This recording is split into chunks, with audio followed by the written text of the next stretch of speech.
वंदे मातरम, वंदे मातरम, वंदे मातरम। आओ बच्चों तुम्हें दिखाए झांकी हिंदुस्तान की, इस मिट्टी से तिलक करो ये धरती है बलिदान की। आओ बच्चों तुम्हें दिखाए झांकी हिंदुस्तान की, इस मिट्टी से तिलक करो ये धरती है बलिदान की।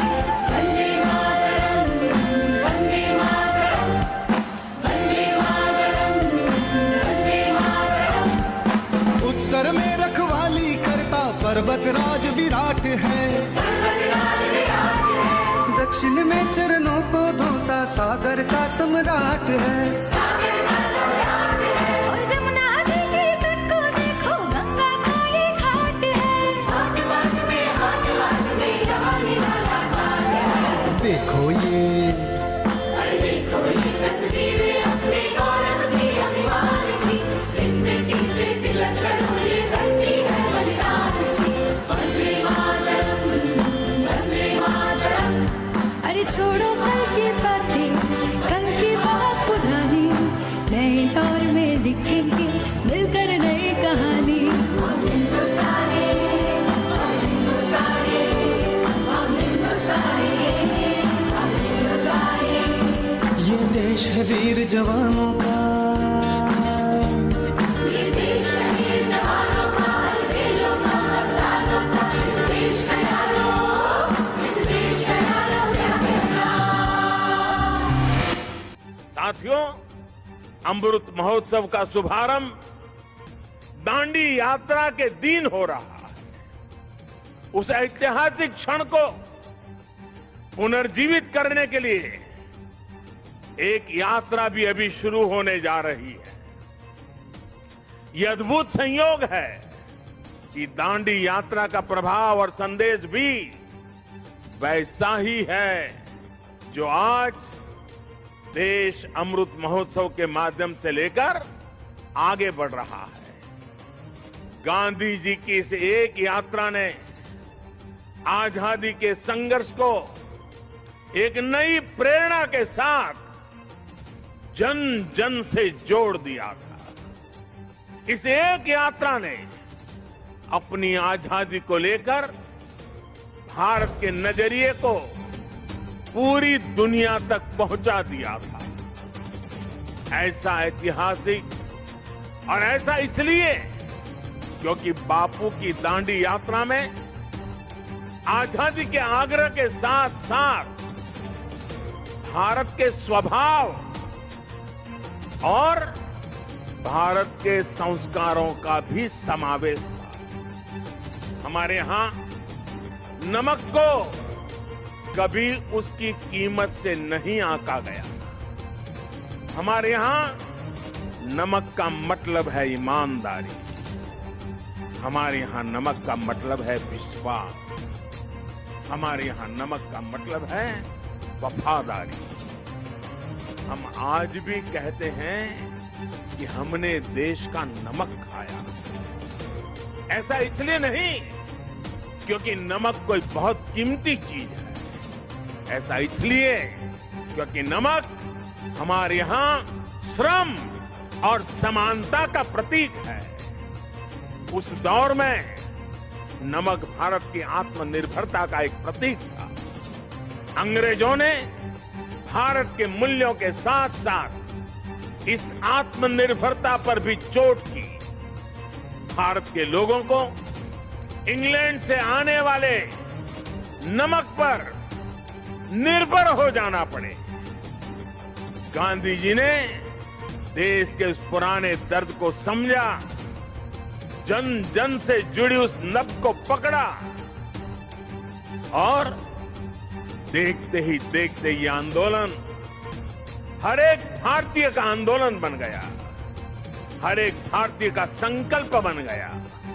साथियों, इसी तरह आजादी की लड़ाई में अलग अलग संग्रामों, अलग अलग घटनाओं की भी अपनी प्रेरणाएं हैं, अपने संदेश हैं, जिन्हें आज का भारत आत्मसात कर आगे बढ़ सकता है।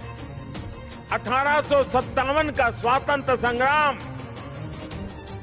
महात्मा गांधी का विदेश से लौटना, देश को सत्याग्रह की ताकत फिर याद दिलाना, लोकमान्य तिलक का पूर्ण स्वराज का आह्वान, नेताजी सुभाष चंद्र बोस के नेतृत्व में आजाद हिंद फौज का दिल्ली मार्च, दिल्ली चलो, ये नारा आज भी हिंदुस्तान भूल नहीं सकता है।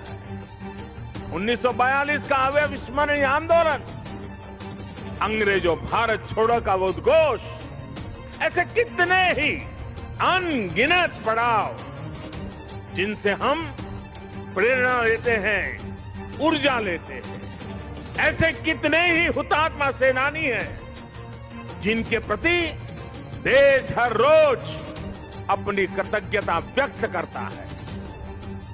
1857 की क्रांति के मंगल पांडे, तात्या टोपे जैसे वीर हों, अंग्रेजों की फौज के सामने निर्भीक गर्जना करने वाली रानी लक्ष्मीबाई हो, कित्तूर की रानी चेन्नम्मा हो, रानी गाइडिनल्यू हो, चंद्रशेखर आजाद, रामप्रसाद बिस्मिल, भगत सिंह, सुखदेव, राजगुरु, अत्फाउल्लाह खां, गुरु राम सिंह, टिटू जी, पोल रामास्वामी जैसे वीर हो, या फिर पंडित नेहरू, सरदार पटेल, बाबा साहब आंबेडकर, सुभाष चंद्र बोस, मौलाना आजाद, खान अब्दुल गफार खान, वीर सावरकर जैसे अनगिनत जननायक, ये सभी महान व्यक्तित्व आजादी के आंदोलन के पथदर्शक रहे।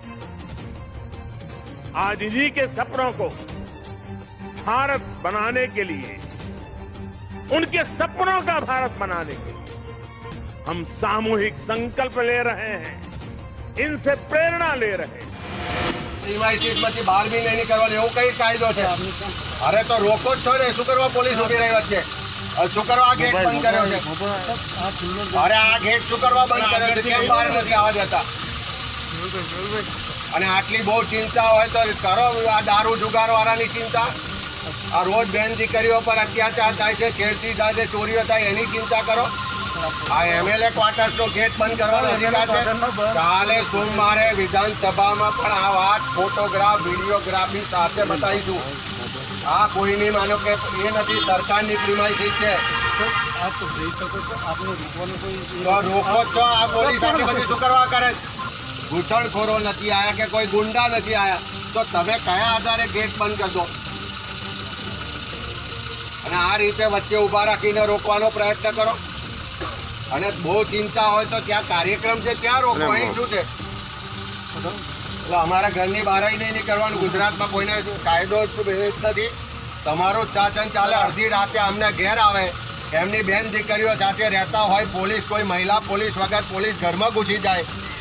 રાતે 12 વાગે એમ કે અમારે પૂછપરછ કરવી છે, રાતે 12 વાગે ઉઠાવીને લઈ જવાનો। અરે એવો તો કયો કાયદો હોય છે? અને એનો મતલબ એ નહીં કે સત્તા છે એટલે કાયમ ચાલવાની છે। આ એક કોઈ સામાન્ય નાગરિકોને ગુજરાતમાં કોઈ રહેવાનો અધિકાર જ નથી। હે, તમે એમએલએ ક્વાર્ટર્સમાં એમએલએના પરિવાર સાથે, એમએલએ સાથે જો આવું કરવાના હોય તો સામાન્ય માણસોનું તો શું કરશું? આઝાદી અહિંસાના માર્ગે આઝાદી અપાવવામાં જેને યોગદાન આપ્યું એવા આ શું છે ભાઈ? હાથ મૂકે બધા, હાથ મૂકે, હાથ પકડીને વાત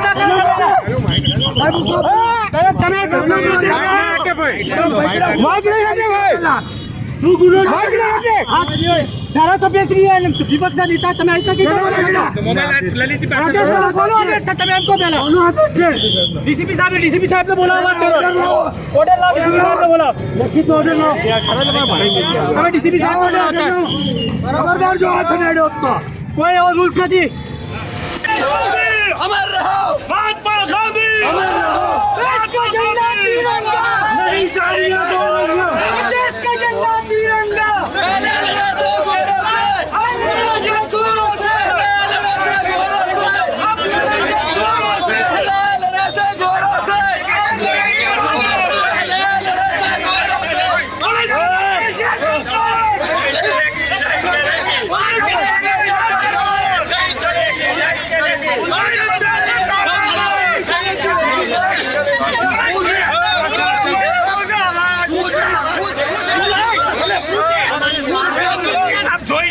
दो